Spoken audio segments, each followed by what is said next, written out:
முதல்ல இந்த பூலோகத்தில் அசுரர்கள் ரொம்ப தவறான விஷயங்கள்லாம் செய்யறான்னு சொல்லிட்டு நீங்கள் அவதாரம் பண்ணணும்னு பெருமாள் கிட்ட தேவர்கள்லாம் முறையிடுறா. அதுக்கப்புறமா ராமர் ஜனனமாறார். அவர் கல்வி கற்று பயிலும்போது விஸ்வாமித்திரர் தன்னோட யாகத்தை பாதுகாக்கிறதுக்காக ராமரையும் லக்ஷ்மணரையும் கூட்டிட்டு போகும்போது அகலிகைக்கு சாப விமோசனம் கொடுக்கிறார். தாடகைய வதம் பண்றாரு. அங்கேருந்து மிதிலாவுக்கு போய் சிவதனுஷை உடைச்சு சீதாவை கல்யாணம் பண்ணிக்கிறார். வனவாசம் கிளம்பும் போது லக்ஷ்மணர் தானும் உங்களோட வரேன் அப்படின்னு சரணாகதி பண்றார். குஹனோட உதவியோட நதியை கடந்து போறா. விஷயம் தெரிஞ்ச உடனே பரதர் வந்து நீங்க தான் அரசரா இருக்கணும் அப்படின்னு கேட்டு வரும்போது, நான் என் சத்தியத்தை காப்பாற்றணும், நீ என் பாதுகாவை நான் நினைச்சுண்டு வச்சுக்கோன்னு சொல்லி பரதர்கிட்ட பாதுகாப்பு கொடுத்து அனுப்புறா. பொன்மான் வேணும் அப்படின்னு சீதா கேட்ட உடனே ராமர் கிளம்பி போயிடுறார் அந்த மானை பிடிக்க. அப்போ வந்து ராவணன் வந்து முனிவராக வேஷம் போட்டுட்டு வந்து சீதாவை வந்து கடத்திட்டு போறா. சீத்தையை தேடி வரும்போது சுக்ரீவனோட சக்கியம் பண்ணிக்கிறார் ராமர். இந்த மாதிரி நான் உனக்கு ஒரு ராஜ்யத்தை வாங்கி தரேன், நீ உன்னோட சேனையோட உதவியோட என் மனைவியை கண்டுபிடிக்கணும் அப்படின்னு சக்கியம் பண்ணிக்கிறா. சுக்ரீவர் சரணாகதி பண்றார். அதுக்கப்புறமா சவுத் சைடில் தான் வந்து சீதா இருப்பான்னு தெரிஞ்சுட்டு, ஏன்னா மிச்சம் எந்த திசையிலையும் இல்லை. அதனால சவுத்தில் தேட வரும்போது ஹனுமான் கடல் தாண்டி போறார் அப்படின்ன உடனே சீதா பார்த்து நீ ஏன் தூதன்றத அவ புரிஞ்சுக்கணும் அப்படின்றதுக்காக என் அடையாளமா இந்த கணையாழி எடுத்துட்டு போகணும்னு ஹனுமான் கிட்ட கணையாழி கொடுக்குறார் ராமர். அங்கேருந்து கடல் தாண்டி போகும்போது சுரசை அப்படின்னு ஒரு அரக்கி வந்து கடல்லேருந்து வரா. அந்த அரக்கி தாண்டி போகிறதுக்காக ஹனுமான் என்ன பண்ணுவார்னா கட்டவரல் சைஸ்க்கு மாறி அந்த அரக்கி வாய்க்குள்ளே போய் காது வழியாக வெளில வருவார்.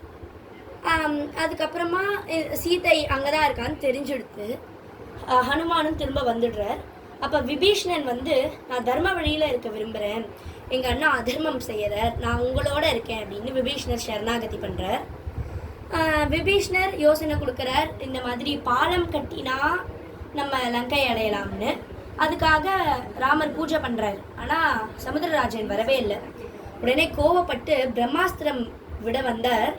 அப்போ வரும்போது சமுத்திரராஜன் பயந்து சரணாகதி பண்ணி நீங்கள் ராம்னு எழுதி கல் போட்டேன்னா அது மிதக்கும், நீங்கள் பாலம் கட்டலாம்னு சொல்லிடுற. சேது பாலம் கட்டுறா. சேது பாலம் கட்டினப்புறம் லங்கை அடையறா. அடைஞ்சிட்டு போர் ஆரம்பிக்கிறது. முதல்ல கும்பகர்ணனை வதம் பண்ணுறார் ராமர். அடுத்து ராவணனோட மகனான இந்திரஜித் மேகநாதன் வரான். அவனை வந்து லக்ஷ்மணர் வதம் பண்ணுறார். கடைசியாக ராவணனே வரான், அவரையும் ராமர் வதம் பண்ணுறார். அப்புறம் சீதாவை மீட்டு கூட்டிகிட்டு போய் ராம பட்டாபிஷேகம் நடக்கிறது. அவர் காட்சி அளிக்கிறார் வடுவூர் ராமர். வடுவூரோட ஸ்பெஷாலிட்டி என்னன்னா ஹனுமான் நின்று இருப்பார், உட்கார்ந்து இருக்க மாட்டார். அதே மாதிரி பெருமாள் எப்போவுமே நேரம் இல்லாமல் ஒரு வளைந்த கோலத்தில் இருப்பார். அதுக்கப்புறமா வந்து லவகுஷா வந்து ராமரமிச்சு அஸ்வமேத யாக குதிரையை பிடிக்கிறது. இது வந்து ஆச்சாரியன் பரம்பரஹாரம். பெருமாள்லேருந்து ராமானுஜர் வர எல்லா ஆச்சாரியனும் இருக்க ஒரு ஹாரம் தான் இது.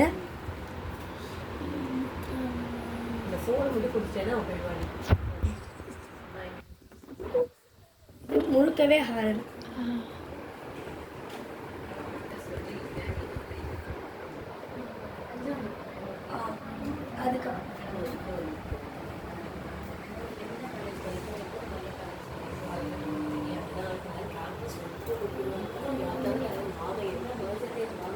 அதுக்கப்புறமா இது வந்து குலதெய்வ கோயிலோட ஒரு செட்டப் வச்சிருந்தோம். இது வந்து திருமலை வையாவூர். இங்கே என்ன ஸ்பெஷாலிட்டினா பெருமாளும் தாயாரும் தனித்தனி சன்னதியில் காட்சியளிப்பா. அது தவிர்த்து அந்த மலைக்கு கூட முதல்ல ஆஞ்சநேயர் கோயில் ஒன்று இருக்கும். அந்த கோயிலில் இருக்க ஆஞ்சநேயரை சேவிச்சுட்டு மேலே போகணுன்றது வழக்கம். இது என்ன கருட சேவை? அம்மா காஞ்சிபுரம் வரதராஜ பெருமாள், காஞ்சி வரதராஜ பெருமாளோட கருட சேவை.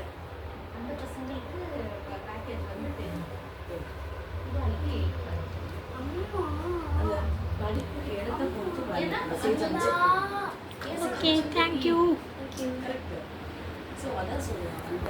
கொஞ்சம் புரியுற மாதிரி எக்ஸ்பிளைன் பண்ணலாம். சூப்பராக இருந்தது.